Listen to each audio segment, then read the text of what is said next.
Welcome to Tales from the Trenches Tuesdays. Today I'm absolutely thrilled to have Tricia Johson on with us.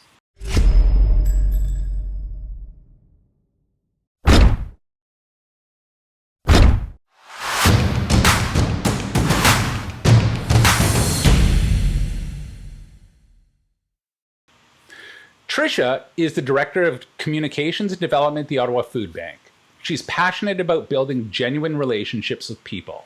She has a deep history fundraising for the arts in Ottawa and Toronto, where she's worked with Ottawa's Chamberfest, Canadian Stage, and the Royal Conservatory of Music. Tricia chairs the Ottawa Food Bank's IDEA Committee, a cross-functional team that practices inclusion, continuous learning, and actions focused on promoting food security for all. So welcome, Tricia. So I think the future of fundraising is going to be much different than it is today.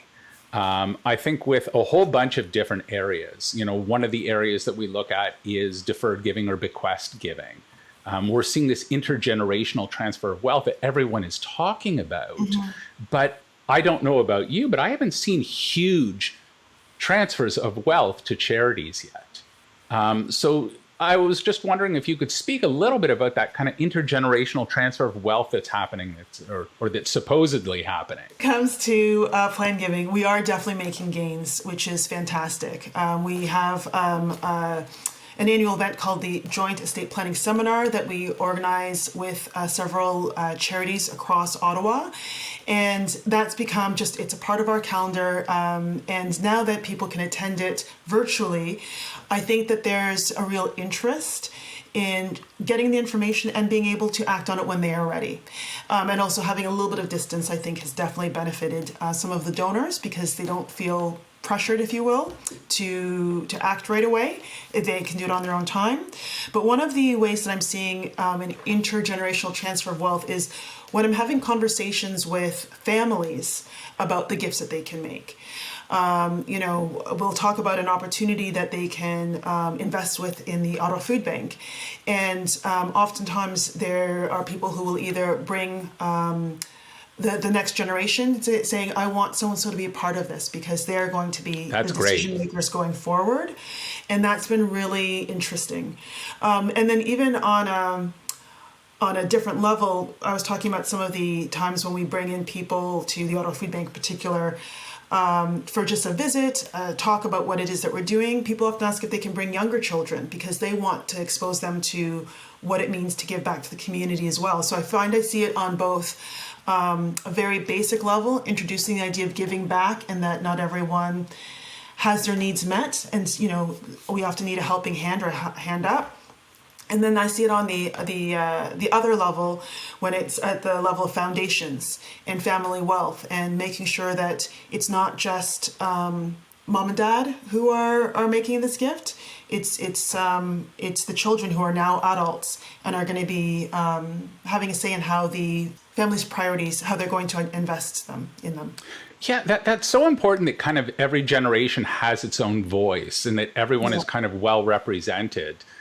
So many times, in the old days, mom and dad may have made the decisions and the kids had no idea what was going on behind the scenes.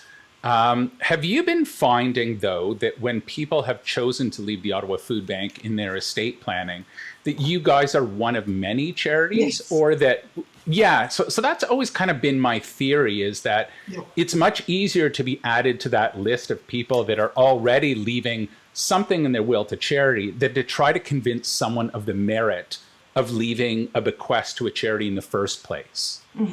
I always found that was kind of a tough road to follow, was to make sure that the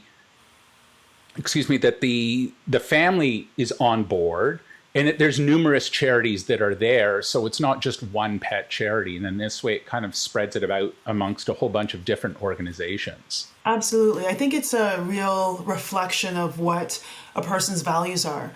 I'm often very humbled whenever I see whatever charity I'm representing among a list of bequests in a will. It gives you a sense of what was important to that person, the impact that they wanted to make during their lifetime as well as into the future. And we are multidimensional people, and being among that list again is a real honor.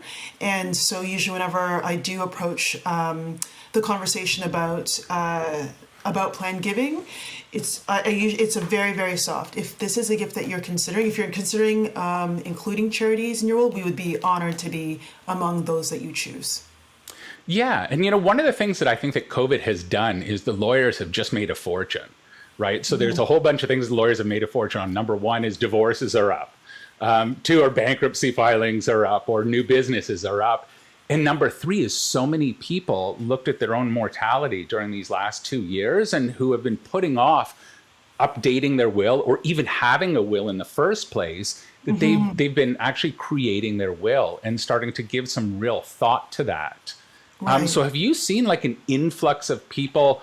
I call them the people who intend to give, or, who may have said to you, Tricia, listen, we're updating our will. We want to know if we can designate to a specific area of interest of ours. I would say that it has been increasing over the years, but I'm not sure if that's necessarily just a result of the pandemic and people facing their mortality, as you mentioned, or if it's the fact that we've been doing certain outreach activities steadily for many years. I think it's probably a combination of both. Yeah. Because you're not going to see the immediate returns. And I'll be honest, a lot of times we get bequests, we're not expecting them. So they are definitely, oftentimes they're really lovely and touching surprises. And not just because we're not always expecting them, but they're sometimes coming from people that we don't expect them to come from. Some donors who have a very modest giving history with us will sometimes surprise us with some very generous gifts. Other people can be people who were honestly unknown to our organization. And so we're not always sure why they've chosen the Ottawa Food Bank, but we're always very, very touched when they do. Yeah.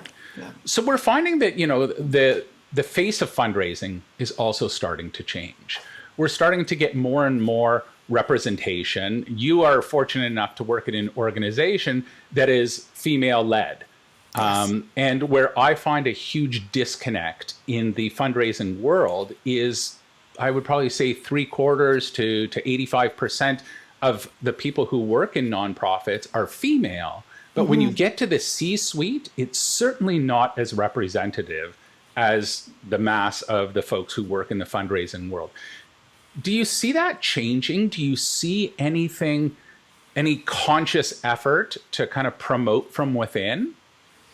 I think it's definitely an ongoing process. And it's an ongoing process, and it's a slow one, to be honest with you. And it differs from organization to organization in terms of what the skills are in-house, the vision that they have for the future, and whether or not the people who are within sort of share that vision. And I think it takes a lot of, I don't know if the word is like conscious effort, but I think it is very smart to be able to look at the skill set and the assets that you have within your organization first, and really see who you would like to nurture and who wants to be nurtured to grow with your organization. And I know that I don't have any stats to back this up, but I can certainly say it's true of my experience. A lot of time, both as a woman, as a person, as a minority, we tend to think that unless we fit 100% of the criteria, that we're not good enough to apply for those jobs. So often we hold ourselves back, and we have these what we think are impossible standards to achieve. But one of the things that I've learned throughout my career is that people in the leadership positions don't always have all the answers, and that's okay. We can look to our teams for those. We can seek those out in collaboration, but we also have to be willing to make mistakes, and we have to be given the opportunity to make mistakes. Because sometimes, there can be an undue amount of pressure put on a fundraiser. And that's not helpful either. It can feel very overwhelming, constricting, and it really does restrict the flow of creative ideas and problem solving. So I think that it takes a mindset, it takes practice, it takes conscious intention to want to be able to do that, and it's going to take time. Yeah, you'd mentioned some really neat things in your last response. So one of the things that I always admire about great leaders is they surround themselves with smart people. Usually people who are smarter than them in a certain area, right? If it's just a carbon copy of who they are, there's no value add, right? So when you hire someone, obviously you're hiring to kind of complement the yin to your yang, so that, you know, the things that you aren't so strong on, they can complement, and then you form yourself a great team. But it's so interesting that fundraisers have that pressure on themselves, right? And you know, you look at the food bank, and you know, the bottom line is if you don't raise the money, there's going to be people who are going to go hungry, and that's a huge burden to go to bed with. Do you think that kind of contributes to so much of the burnout in the fundraising world? Well, it's funny. The burden, yes, I do think absolutely contributes to the burnout. So I would say that when I compare my experience working with the Ottawa Food Bank to working with various arts organizations, especially some of the smaller ones, the pressure to succeed was much more intense. Well, Tricia, this has been absolutely amazing. If folks wanted to get hold of you, how would they go about doing that? Well, as you know, I work at the Ottawa Food Bank, so you can certainly reach me by email, Tricia@ottawafoodbank.ca. That's amazing. Thank you so much for your time. I really appreciate it. You're most welcome. Thank you. Hi, folks. Don't forget to hit the subscribe button right here.